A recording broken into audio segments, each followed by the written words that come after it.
Keberadaan Tantrayana ini dibuktikan pula oleh peninggalan-peninggalan fisik di Jawa Tengah. Misalnya, kita dapat melihat bukti tersebut di Komplek Candi Suku, di kaki Gunung Lawu, Duku Berjo, Desa Suku, Kecamatan Ngargoyoso, Kabupaten Karanganyar.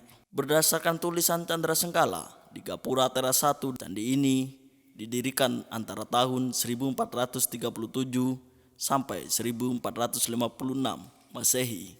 Jadi di era Majapahit menjelang keruntuhannya, struktur bangunan candinya sendiri berbentuk piramida, mirip peninggalan budaya Maya di Meksiko atau Inca di Peru.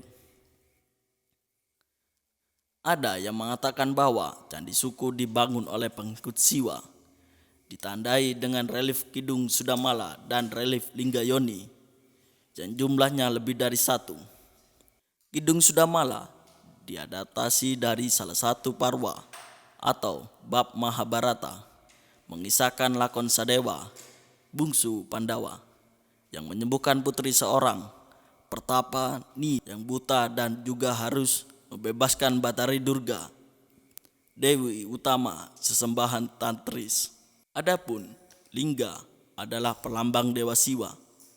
Selain itu, ada pula dua patung Garuda dan arca kura-kura yang melambangkan bumi dan Dewa Wisnu. Tiga arca kura-kura tersebut berbentuk meja yang berfungsi sebagai tempat penyimpanan sesaji dan mungkin sebagai tempat perebahan Najako. Ada pula ahli yang menggarai lebih spesifik bahwa candi ini didirikan oleh para tantris Bhairawa.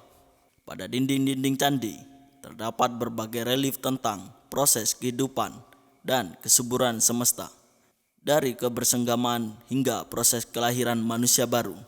Banyak arca yang oleh manusia zaman sekarang dinilai pornografi. Bagaimana tidak, di komplek candi ini ada misalnya arca lelaki di mana tangan kirinya tengah menggenggam erat alat vitalnya hingga tegak. Belum lagi relief Linggayoni, lambang pria dan wanita yang jelas terpahat di dinding candi yang terbuat dari batu andesit. Kesan vulgar pun akan didapati ketika kita menapaki teras ketiga candi ini. Pada teras ketiga terdapat sebuah pelataran besar dengan candi induk dan beberapa relief di sebelah kiri serta patung-patung di sebelah kanan. Jika pengunjung ingin mendatangi candi induk ini, batuan berundak yang relatif lebih tinggi daripada berundak sebelumnya harus terlebih dahulu dilalui.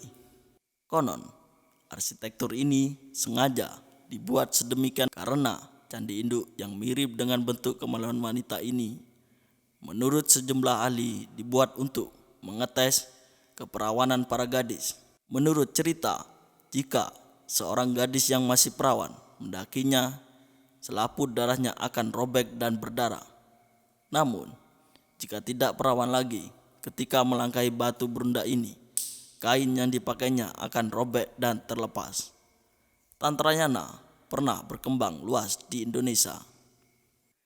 Paham Bhairawa secara khusus memuja kehebatan daripada sakti dengan cara-cara khusus. Bhairawa berkembang hingga ke Cina, Tibet, dan Indonesia.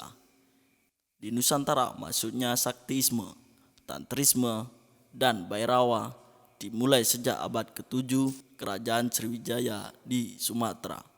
Sebagaimana diberikan terdapat pada prasasti Palembang tahun 684, berasal dari India Selatan dan Tibet.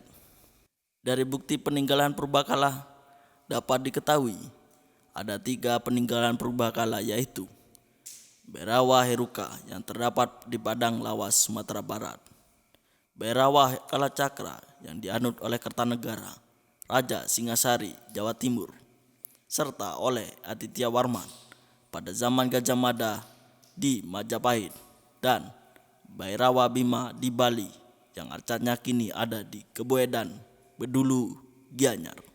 Aliran-aliran Bhairawa cenderung bersifat politik untuk mendapatkan karisma besar yang diperlukan dalam pengendalian pemerintahan dan menjaga keamanan wilayah kekuasaan atau kerajaan.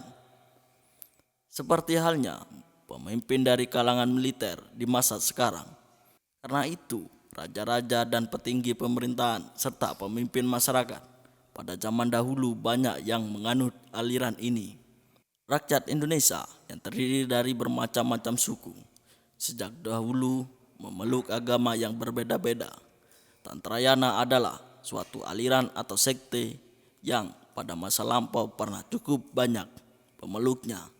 Bahkan Raja Kertanegara dari Kerajaan Singasari adalah seorang penganut yang taat dari agama Buddha Tantra. Raja Kertanegara dari Kerajaan Singasari adalah seorang raja yang sangat taat melaksanakan ajaran Tantrayana. Beliau hidup berpesta pora di dalam istana bersama-sama dengan menteri-menteri juga para pendeta terkemuka. Bahkan ketika Singasari diserbu oleh pasukan kerajaan Kediri pun mereka sedang mengadakan upacara pesta pora, makan minum besar-besaran tersebut bukan sebagai pesta biasa, melainkan raja bersama para menteri juga pendeta itu sedang melakukan upacara-upacara Tantrayana. Lantas, benarkah Prabu Kertanegara penganut Tantra Bhairawa Kalacakra? Jelas ini bertentangan dengan informasi yang ditulis dalam Negara Kertagama. Dalam Negara Kertagama, Prabu Kertanegara disebutkan sebagai penganut Tantra Subhuti.